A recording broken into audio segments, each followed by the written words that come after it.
Hello, hello, everyone, and good evening to all. I'm Julia Royston of BK Royston Publishing, Royal Media and Publishing, and the Book Business Bosses, as well as the host of Live Your Best Life, found on envision-radio.com. And where praise meets talk and 24/7 of wonderful, inspirational, and great gospel music, as well as some fantastic programming.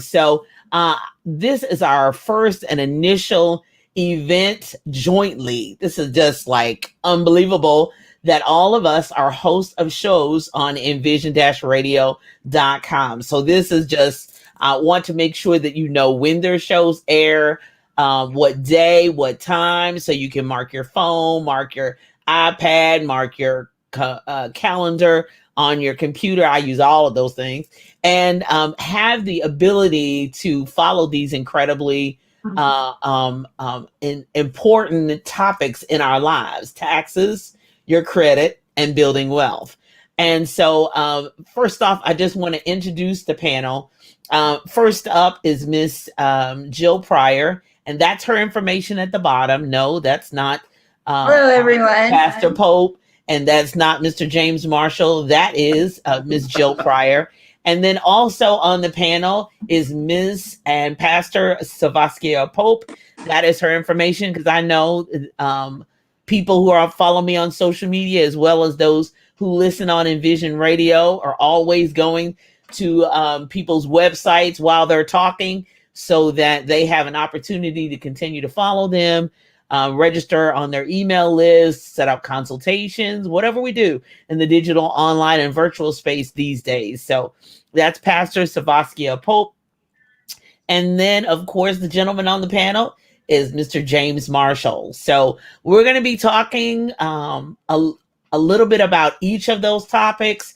My primary goal is to make sure that you have the information that you need if you need to make more in-depth conversation with these people, with more questions. We're not going to be on all night long, because I want to give you a taste tidbit. So get your pen and your paper, or get your app on your phone. Take notes. If you have a question, put it in the comments on Facebook, or put it in the comments on YouTube, and we'll be happy to answer your questions. Now, if you go too far in date, I'm going to say you need a consultation, but I'm super excited about it. And I think I want to start with something that we all have to do. We all should be doing all of these things. And as a retiree, I need to continue to build wealth. As a business owner, I need to maintain my business credit, my personal credit, and I have to file taxes. Good God Almighty. Every year. So we're gonna start with Miss Jill Pryor first. And I really want to, I just have a couple of questions for you. So I need two tips each. That is her information. Ms. Jill Pryor is the host of Life in the Tax Lane. Life in the Tax Lane. I love it, love it. Yeah. And Wednesdays at noon, and syndicatetax.net is her website. So my first question for you, tips on filing your personal taxes. Give me just one or two things that we all need to be looking out for. Think about your ideal client. What are the two things that you really want your tax client to really consider when filing their personal taxes, as well as their business taxes? Absolutely. So when it comes to personal taxes, I think that it is super important that you have your tax records from the previous year, so that if you are taking advantage of certain things like depreciation or the newest look back provision, you have that information so that you can accurately prepare your 2020 return, right?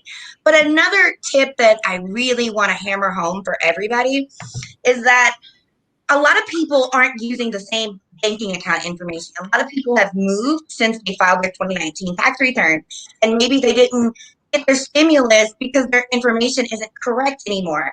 Filing your 2020 tax return updates your banking information. It updates your address, and it puts you in line with the correct information right in time for this next stimulus rollout that we're praying to God the Senate, passes. So that's going to be 2 tips that I've got for personal filers. 2 tips for business filers. Definitely, there's no reason to wait to file your taxes. There is PPP money that is being thrown at people from the SBA, but they absolutely need your Schedule C. They need copies of your 1099 tax documents, and you want to get those filed so that you can apply for this money for this next quarter for your payroll expenses, right? So definitely don't wait, because the application for the PPP funding for the first and second draw ends March 31st. So if you get your taxes in order, you can have those documents and you can go ahead and apply before this deadline, because you're gonna blink and it's gonna be here. Exactly. Now, I don't know about you, but those are major things. So what has just first about the PPP, and I know a lot of the business owners definitely know that, but I'm just curious, that's going to be is that going to be granted? That doesn't have to be repaid, or So are we still, is it's that pretty still open? much free money for your business, right? You're going to ask for 2.5 times the amount to cover your operational expenses. And if you take that money and you spend it exactly how you say you will on your business expenses, you can then apply for forgiveness, and this money is completely free. And you can take the expenses that you use the money for and write them off against your business income as if you paid those expenses yourself. It's like a double dip. So who doesn't want to take Wow. advantage of that? So who likes 2 scoops of ice cream? Me. So I do, so right? that double dipping is a wonderful opportunity, and it really has been an incentive for small businesses to continue. Now, for those that are struggling with, especially around the country, who've been hard hit with um, the weather and all of that. So is there a late filing fee because of COVID or anything related to that? Or there's always the Now, extension every year, correct? they don't have any waivers of late filing fees. There's no intention for the IRS to delay um, the deadline for April 15th, tax day. So you definitely want to file now, and you want to make sure that you're taking advantage of all of those new COVID related credits and deductions, especially the newest look back provision, because 2020 was a hard hit year. It's a pandemic. We're still in the middle of it. Lots of people lost money. And I think they're afraid to file their taxes because they're unsure of that outcome. But Right. it's like, just rip the band aid off. It's totally not as bad as you think. There are so many benefits, provisions, deductions to take advantage of so you can maximize that refund this year. Exactly. I think one of the biggest things is a lot of people get information from their friends and family members, and somebody they heard or somebody they talk with down the street, and someone they Yes. saw when we taking out the trash, and girl, it's this, and man, it's that. But until you ask those correct questions of the people and the professionals that are in that business all the time, you really won't know, because you just got to go to the professionals, just like you go to a medical doctor with the certificate on the wall. You need to seek out professionals. So Miss Jill Pryor is Yes. available. Now listen for continued more tax tips and life in the tax lane every Wednesday at noon Eastern Standard Time. Right. You're not going to go to Kroger and ask them to, fix your transmission, right? Exactly. No, you're not going to do that. So you got to make, and a lot of people feel more comfortable asking family and friends, just because I don't want to be made stupid. But as a retired teacher, there's no stupid questions. Believe you me, if it's going to be put money in your pocket, get you in a better Thank situation for you. your family, ask that question. No matter what they look like and what they say, ask the question, because you're fighting for your family and fighting for your life. So I want you to reach out to Ms. Jill Pryor, Life in the Tax Lane. Listen for more tips on Wednesdays at noon Eastern Standard Time, right there on envision-radio.com, as well as go to her website, Well, syndicatetax.net. our family Oh wow. Well, I'm so glad. I'm so glad you're with us. Okay, so we're gonna move along. We'll be back with more. Hold on, I promise. So one of my long-standing friends in the Louisville area, Ms. and Pastor, or Pastor and Ms., or we'll go there, Ms. Savaskia Pope, who has a lot of businesses, especially in the Louisville, Kentucky area, really can say thank you for all that you've done and over the years. But you are the host of Credit Conversations on Saturdays at 10 a.m. Eastern Standard Time, as we all are on envision-radio.com. And Savaskia.com is your website. And with such a unique and beautiful name, I don't blame you. That would be Yes. my .com as well. That Figure would just go ahead definitely and be my. brand it. I know. Let's do that. There's Mhm. nothing better than that, and having your own brand. Now, first off, before I move further, if you have a question, be sure and put it in the comments, and I'll be happy for any of our panelists to answer the question.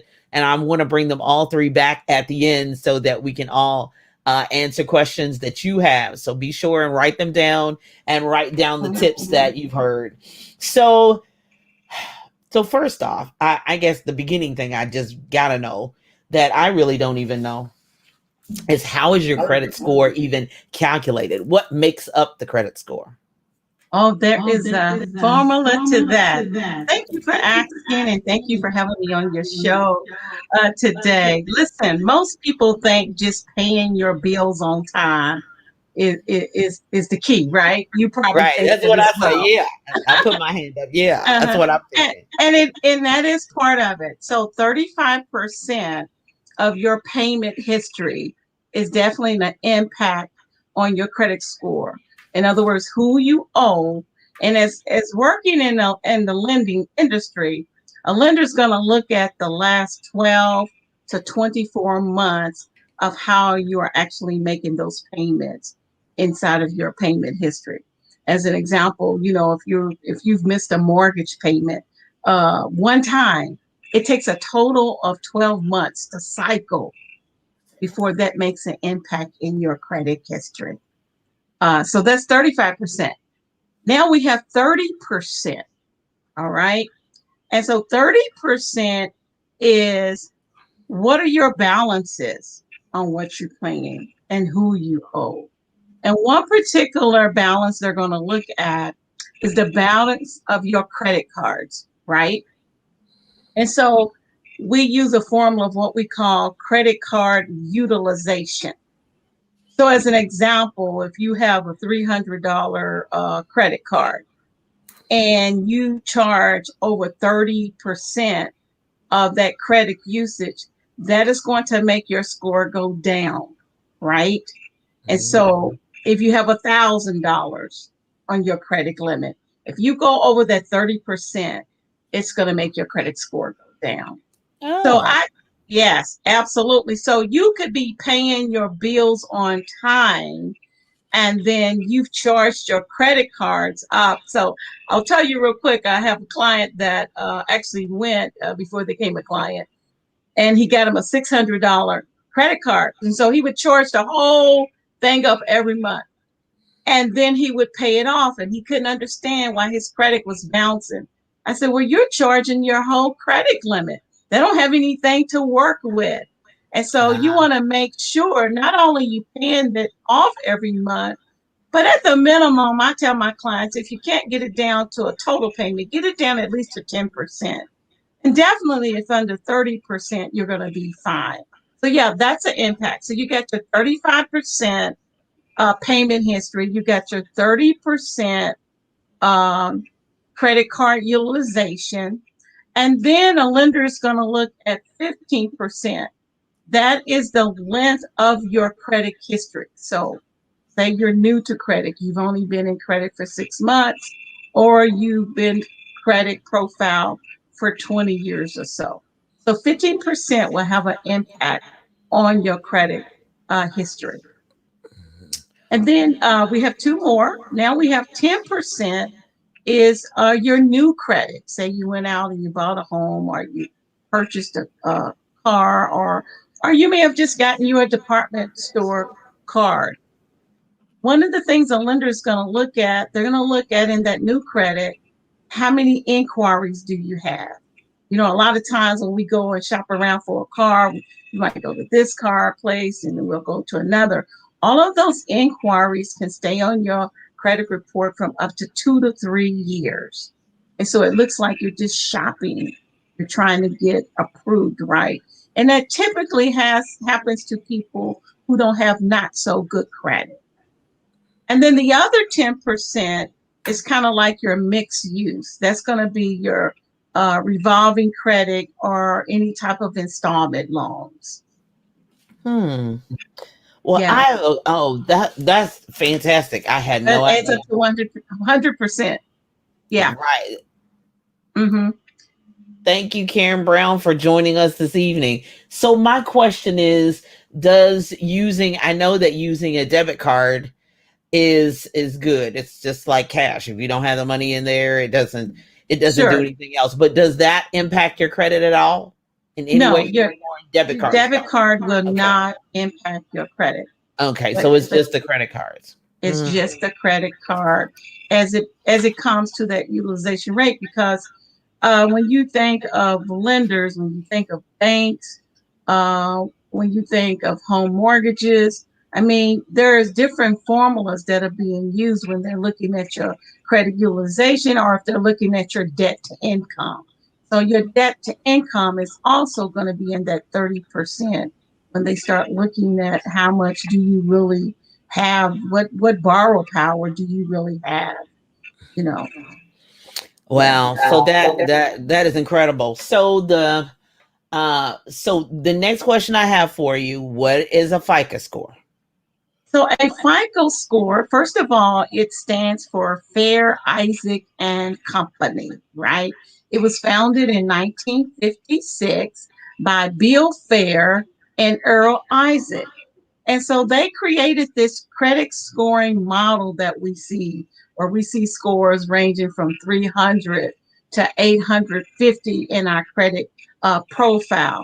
So that's where FICO originates. Now, most people, they call it credit score. It's your FICO score, how they track. And there's different types. I won't go into too much detail. No, because they need to reach out to you and get help Exactly. with that. Exactly. Exactly.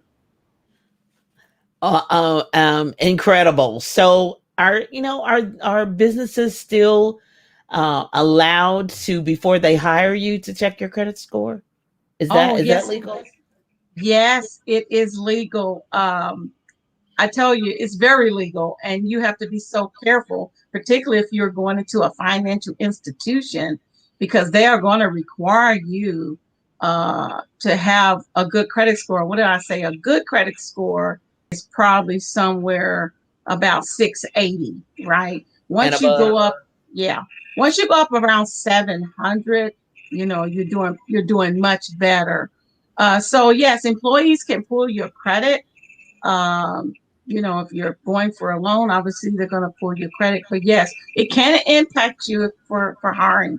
Yes, absolutely. So when should we start looking at our credit? You should be looking at your credit all the time. And the reason I say that, you want to monitor it, because 80% of the time, when there are errors on your credit profile, that happens 80% of the time. Someone's information can be put on your credit profile easily.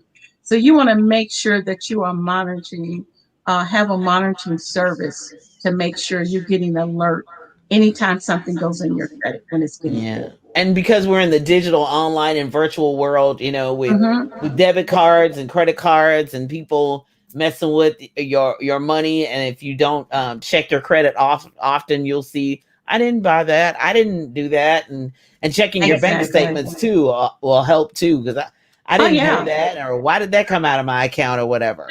So, so Dr. Nettles asks, will it be recorded? Yes, ma'am, it will. So it is being recorded now, and the replay will be on a YouTube, BK Royston Publishing YouTube channel, as well as you'll be able to share it. And please share it, comment, and tag people in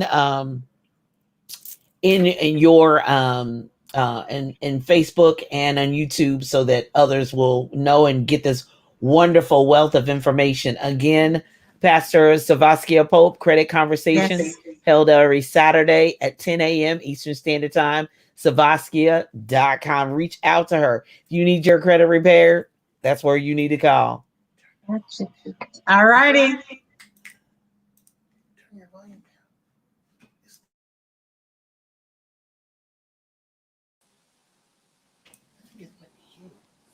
I did. All righty. Well, good evening, sir. Hold on. Let me move. I'm sorry. There we go. There we go. All right. So I'm super excited to have Mr. James Marshall with us of the show on Envision Radio. Those of you who are just joining us, all of these panelists have shows on envision-radio.com. So you're able to continue to follow them and continue to get wealth of information every single solitary week right there at envision-radio.com, where praise meets talk, and there's some fantastic programming every week. So 100 Wealth Building Secrets is on envision-radio.com Saturdays at 1 p.m. Eastern Standard Time. And for more information from Mr. James Marshall, go to his website, marshallyourmoney.com. I love it. Good evening, sir. How are you? I'm good, Julia. How are you doing today? I'm doing good. I'm doing good, sir. Well, the first question I have for you, excuse me, is kind of a multi-piece one. It's really talking about, but first off, I have a question for you. How do you define wealth? Well, you know what? Wealth is relative. My definition may be different from yours. It may be a situation of an amount of money or your ability to transfer assets to the next generation, but it should not be defined by your income. It should be defined by your assets. What amount of your assets is generating income on its own, money while you sleep. To me, wealth is being able to survive off of the capital or assets that I've accumulated without working for the income personally. Right. I have enough money that I can just do it. Yeah, so wealth to you would be being able to, one, make money while you sleep, so that you don't have to actually put in the sweat equity. You remember that commercial, "What's your number?" Yes. Yeah, that's you think in terms of that. What is your number? If you're saying, look, I need $60,000 a year and I'm going to earn 6%, your number is going to be $1 million. $1 million is going to give you $60,000 a year without touching the principal. That's just the interest. That's your wealth number. Wow. So we need to determine what's our number. What's your number? How will we be able to live comfortably after retirement without having to really stress or strain or even back to re-enter the workforce again? Absolutely. So, and wealth is not just money. It's health, it's education, it's spirituality. It's a pretty big tent when you think about it. It really is. It really is. So that's a lot for us to really consider and to think about, because some people are impoverished health wise, but they do have financial money, so that their money and their finances have to fund their health recovery, or vice versa.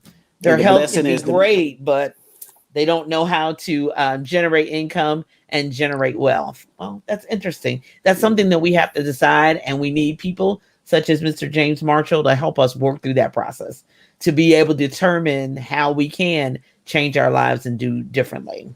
Amen. So my first question, my second question is kind of broken down into three parts: multifamily wealth, cooperatives and trusts, wealth building investments, and then tax-free. I know Ms. Pryor's like, "Ooh, that's good." Tax-free generational wealth transfers. Those three pieces. So multifamily wealth, cooperatives and trusts, wealth building investment structure. What is that? What does that mean? and then getting tax-free generational wealth. Most of us are always think we're going to have to, I'm just going to have to pay taxes and die. But there are some tax-free generational wealth transfers. I'm curious to hear about that. Well, Yes, sure. sir. You know, the first thing you brought up about the multi-family wealth, multi-generational wealth, that is my big thing now. For the last, I would say, 3 to 5 years, we've really been pushing this whole concept that we have called the Hive, Hive, the Hive multi-family wealth building strategy. And it's based on utilizing private family banks or cooperative trusts to further your goals of building family wealth. Not just you, your spouse, and your kids, but perhaps your siblings or your aunties and uncles, the multi-families that pool their money into a cooperative trust or a family bank to help them to grow wealth. Now, the ideal of generational wealth is, you know, I had my daughter do a search on my family tree. We were able to go all the way back to like 1840 something. The guy's name was James Marshall. It was actually Richard James Marshall. It was my great great grandfather. And I thought to myself, suppose if Richard James Marshall had just set aside $1,000 at his death, those many years ago, and we just continue to invest that money at just 6%, you know, the family would have at least $5 million set in an account that could help finance the further growth of the family's wealth. But if we added to that each year by around $10,000 a year and just earn 8%, that number goes up quite a bit. So when you think about wealth, don't just think about your retirement and what you're going to do. Try to think in terms of what you're leaving for your children and your children's children. And that spills right over into the whole tax piece of it and the investment piece of it. Because the way wealth is built and transferred from generation to generation is truly through life insurance. You know, and I didn't invent this. You know, the Asian community and the Jewish community have really utilized this process extremely well. You can leverage $1 million life insurance policy with about $1,000 a year if it's a term policy. And that money transfers to your heirs, guess what? Tax-free, income tax-free. So now you have tax-free wealth transfer. So I see you have a question forming up there. What? Huh? No, No, I no. was like, wow, because, well, and you know, I think that's something, and definitely reach out to Mr. James Marshall, because I think that is a whole mindset shift. That's a whole, because if they didn't have to work for it and I set them up, then it makes them not work as hard, and they don't know about the struggle, and they need to learn about the struggle. So, I'm going to start them off with zero.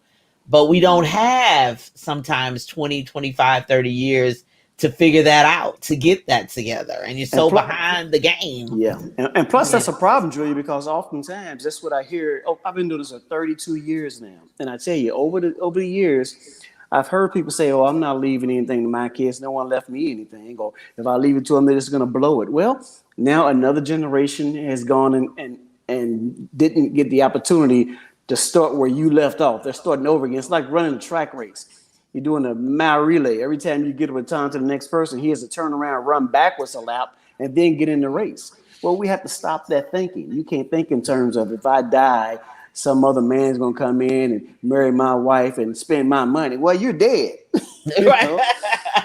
Think in terms of leaving a big pair of shoes under the bed. If you leave a couple $1 million for your family, somebody might come through, but they won't be you. They can't fill those shoes. No.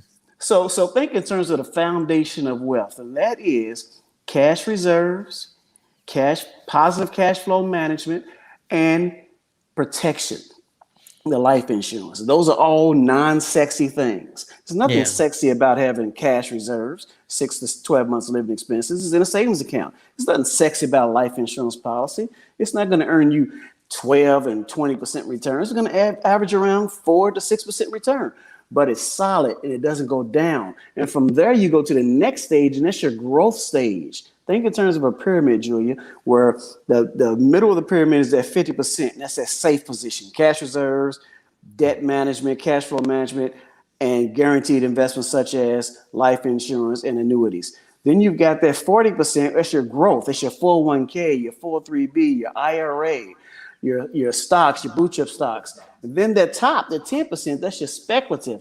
Those are those stocks that might earn you 20 and 30% return. Those are the cannabis stocks or the penny stocks that you think you might go invest in. Something you can afford to lose, but if it hits big. But if it loses, you're only losing 10%. That's how you build wealth.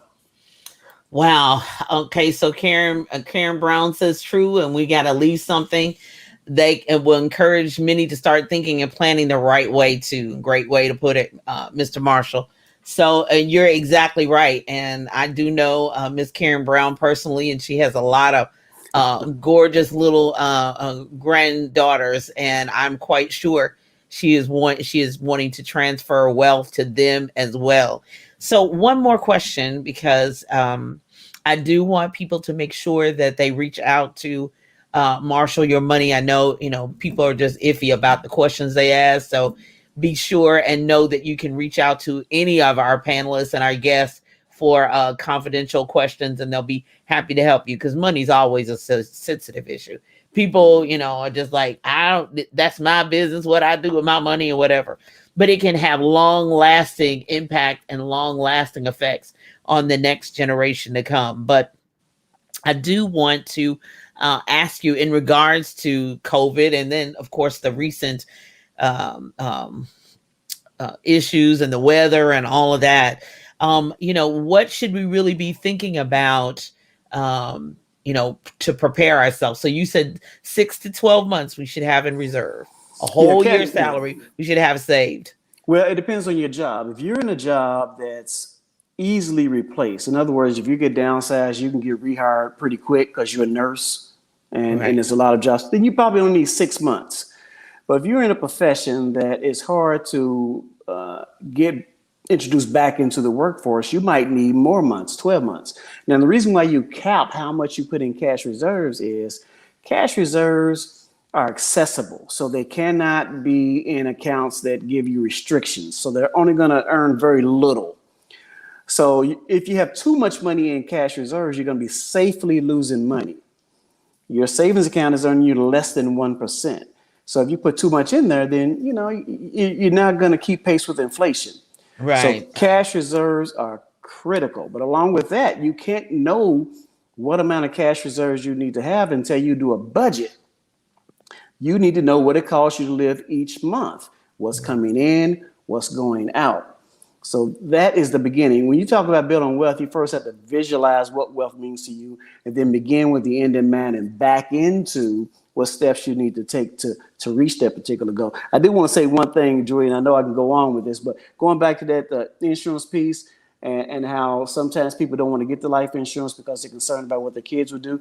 There are things you can do to protect against them using the money, such as using a trust. And now you can have a trustee of that trust, and you put the language in the trust to determine how they can pull the money out, when they can pull the money out. Or you can do a spendthrift clause on the life insurance policies. So there are a lot of different structures you can put in place to protect your kids against themselves. Yeah. Because that's what another question I was really going to ask. I mean, what are some real tips that we should really be instilling if we prepare? What should the mind, and we prepare for them, great, but just 1 or 2 tips should you really be instilling in your children for their own spending habits? Because we all make those, well, not all, but some of us make those mistakes. I'll talk about me, make those mistakes when we're young, because you think, oh, well, the money's just going to keep flowing, because it did when I was in my daddy's house. But now in your own house, you're like, what? All of that? You had to pay what, the world, all them bills and the taxes? Oh my goodness.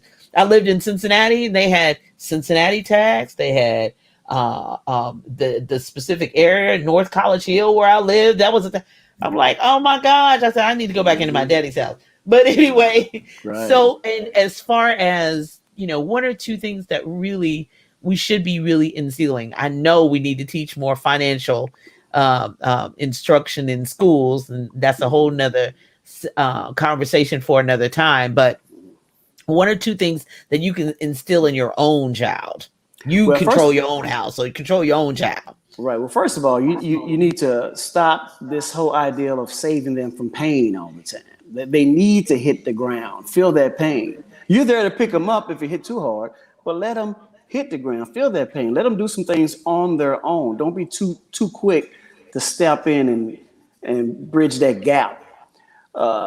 Kids, they don't listen. For the most, I have two daughters, and I wonder. I'm a financial vet. I wonder if they really listen to what I'm saying. They hear Oh, you. They do. I promise they do. now I promise they do. they're tight with a dime. That's for sure. Oh, okay. Well, then they listen good. They did good.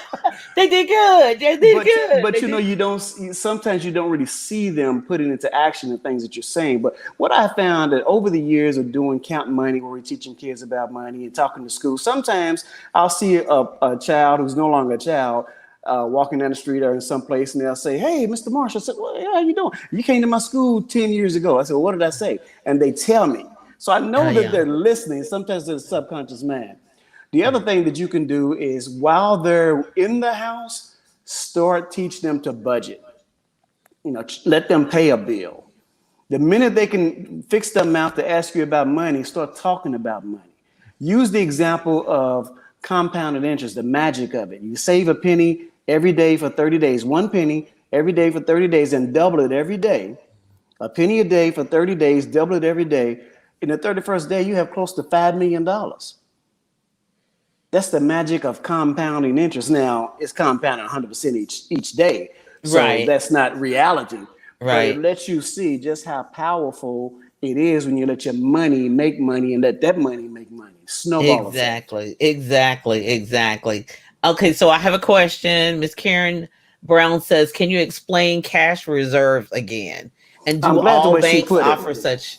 I'm glad she put it that way, Joy, because the account is the bank's going to offer you savings accounts, checking accounts, money market accounts, and CDs.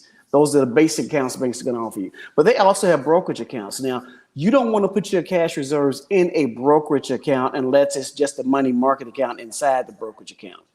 It's okay to keep your cash reserves in a checking account, or you can do short-term CDs. If you do a CD, don't go more than 1 year, because right now interest rates are low. If you do a 1-year CD and they're paying you 1%, and 6 months from now, see the rates go up to 1.5%, you're locked into that 1% for that full year. So make sure you go with a short-term CD, no more than a year, and look at the rates on the money market versus the savings account and choose wisely. And don't be afraid of the online banks, because they offer higher yields because they don't have the brick and mortar costs. Allied Bank gives you good yields. American Express savings account gives you good yields. And they may start out with a good yield, within 3 months in, drop your yield down. But don't be concerned about that so much. So she says, I save my singles when they get to 5, and all 5s that maybe change every week. Just through January, I had $600 in a container at home. And this had nothing to do with my regular savings. Where does she need to put it? Does she need to just is okay in that can, or what? No, move it from the can, because the can's not earning anything, right? Yeah. That can is just money you setting to the side. It's not earning you nothing. So move it to your savings account. But that process worked for her. It forced her to save. Whatever process helps you to save money, go ahead and do that. But just remember, eventually you got to look at what buckets you have your money in and how well those buckets are doing. My savings bucket, my growth bucket, my tax deferred bucket, short-term, intermediate, long-term. Right. And then making sure that you're making money while you sleep. So, so back to the one issue, and I'm going to bring all the panelists on, because if we have any other questions, but my hairstylist said she did the test because her daughter had saved some money for her birthday or whatever. So I think it was like $50-$60, somewhere along in there. And she wanted to flip on the couch. And she said, I was trying to get her not to flip on the couch. And so I had to make her understand that. And so she said, all right, for you want to do a flip on the couch, okay, it's going to cost you that $60 you got in your bank. And she said, okay. And she said, no, go get the money and bring it back to me.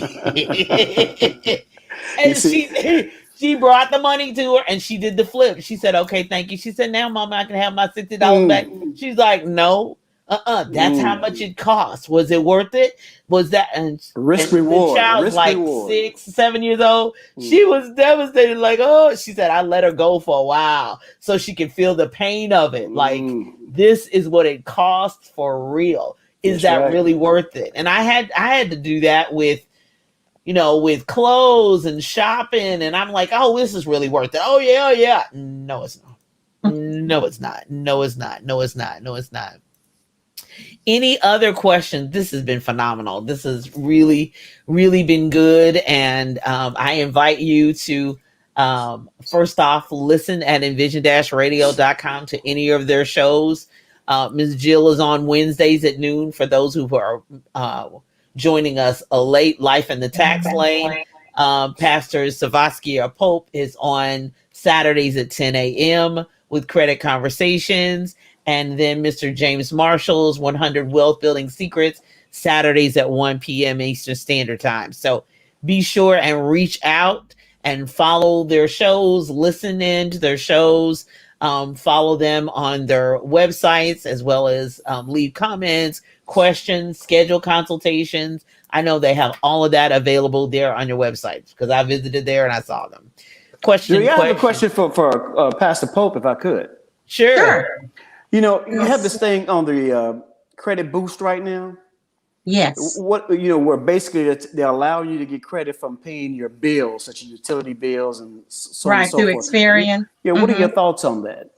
I think that's really good, specifically for those who have no credit and they're trying to build the credit. I would definitely highly recommend Experience Boost to those who are really trying to build their credit and have nothing on their credit profile. So yes, it works. I think one of the things I'm doing, striving to do, and is to build my business credit, because my business doesn't start till there's a deposit made and we're ready to go. So I'm not really putting anything on a credit card, quote unquote. I just haven't really used that. And then my Dun & Bradstreet is like empty. It's like it is nothing there because I work from home. I'm able to use technology. So, I'm like, I've got to build some business credit because I really don't have a need for it. There's not a real need for it. So I've got to figure out exactly how that's done to even build business credit, because I haven't really needed to buy anything or anything like that, because it's all the nature of my business is service. Okay, so Mr. Brian Royston, the love of my life, has questioned, what bank should we not use, or banks? What types of banks do you recommend? I think you mentioned that earlier, Brian, but one more time, Mr. Marshall, what banks do you suggest to use? Any bank is good. Just make sure that you're aware of the service charges that they're charging you. Oftentimes we bank from convenience. If they have more branches, or my father or mama went to that bank and I have a relationship with that bank. But whatever it is, you want to make sure you're comfortable with the bank and you know what they're going to charge you for your checking accounts, your savings accounts. Are they going to charge you these huge overdraft fees? What is the annual fee for having the account if you don't keep a certain account minimum in it? So know all those things. But if you do an online bank, sometimes you don't have the relationship with an online bank. So I think it's a good idea to go with a local bank. Credit unions are great. If you can join a credit union, the costs tend to be lower. They don't have all the services that the larger banks have, but you probably don't need all those services. But you can build a relationship, so when it comes time to get a loan, now they have some idea of who you are, and the process will be a lot smoother. Okay, I got to ask Ms. Jill Pryor a question, especially about getting ready for taxes. Filing early, we heard that. But how do we need to present? What do we need to give you? What is, I know in the past I've had the receipts in a shoebox and all of that. I've seen people do that. My own CPA says, they come with little baggies. There's January, there's February, there's March, there's April, May, and it's all there, but we have to go through each and every. So is there some prep work they can do ahead of time, or no, or just leave it to you?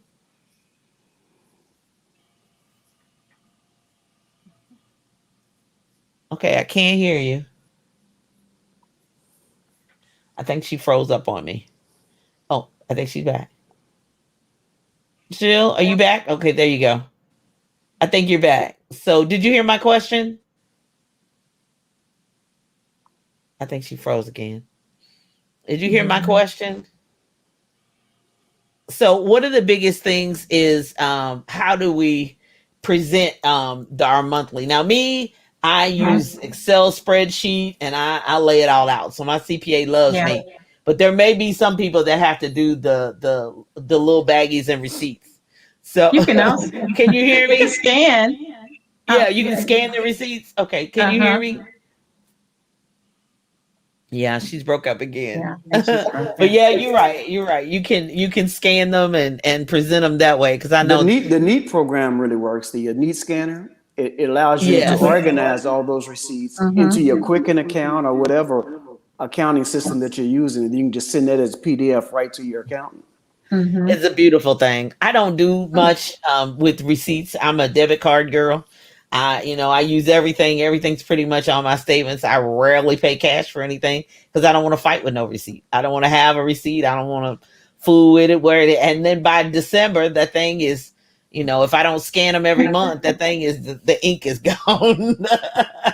the ink is gone. So I suggest that you get the Neat scanner. They've got the small ones and they've got the big contraptions, and they've got the small ones that you can that they use in the doctor's office almost, that will scan and help you with that. So when you go to Ms. Jill Pryor, you'll have all your receipts all at the monthly basis. Let the teenagers do that. Well, you Just definitely Or want here. to make sure you get a checklist together when you file your Okay, to do make you sure have a that. checklist that you provide? Okay, can you hear me? I can hear you now. Yes, go ahead. Do you have a checklist that you can provide people?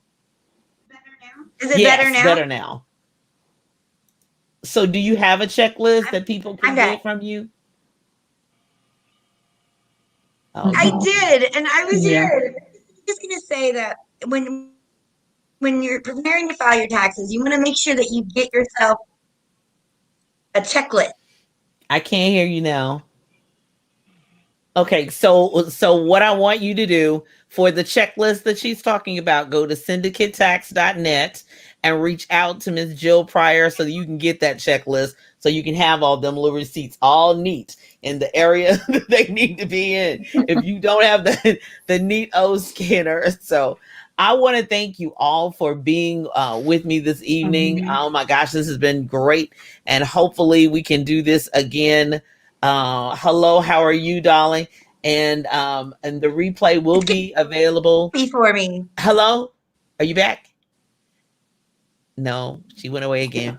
So so I appreciate all of the panelists tonight. This has been a wonderful conversation, getting us all ready for tax season, all getting ready for paying taxes, getting ready for our taxes, as well as building wealth for the next generation. That is so critical. And one thing that we really found that we need even more moving into the next few months, whatever they're going to look like. As they say, we're going to batten down the hatches, and we hope everything is all right with you, Mr. Marshall in Texas, because my clients in Texas have been, Yeah, I had 3 days with no power, so it's it's rough. But we've gone through, we made it through, so we everything's made good it so through. far. Praise God. Oh my gosh! Oh my That's goodness! great. So I That's check on my awesome. clients every week, like how y'all doing down there? What's going on? And they're like, we just fighting through. We hadn't planned on. Well, we moved. Excuse me, we moved here, so it's warm. We didn't think it was gonna be cold. Oh my God, I had to That's find right. That's right. the whole 9 yards. But honey, God is in control. He's gonna let. He said he was gonna Absolutely. let the weather change on you. You're not even gonna know the weather. He's like, I'm Mm. running this here. So Uh-oh. we're Oh, thankful and appreciative for everyone that has joined us. You can listen to the replay and thank you so much for the panelists being on tonight. Taxes, credit, and building wealth. This is an important conversation, one that most people don't like to have, but we've got to have it because, honey, there's nothing like being able to go and be able to provide when you're in emergency, when somebody needs something, and we don't have to have a GoFundMe up for to bury our loved one. And Right. that has been a heart-wrenching situation. So we got our credit together, we got our taxes right, we got our wealth built for the next generation. Be sure and reach out to the panelists. One more time, I'm going to say it. Commercial, reach out to the panelists, follow them on social media as well. Listen to their shows on envision-radio.com. I'm Julia Royston of BK Royston Publishing, wishing you a fantastic evening and a week. And pray more than anything that you live the abundant life that God designed for you to have and that you live your best life. Have a great day.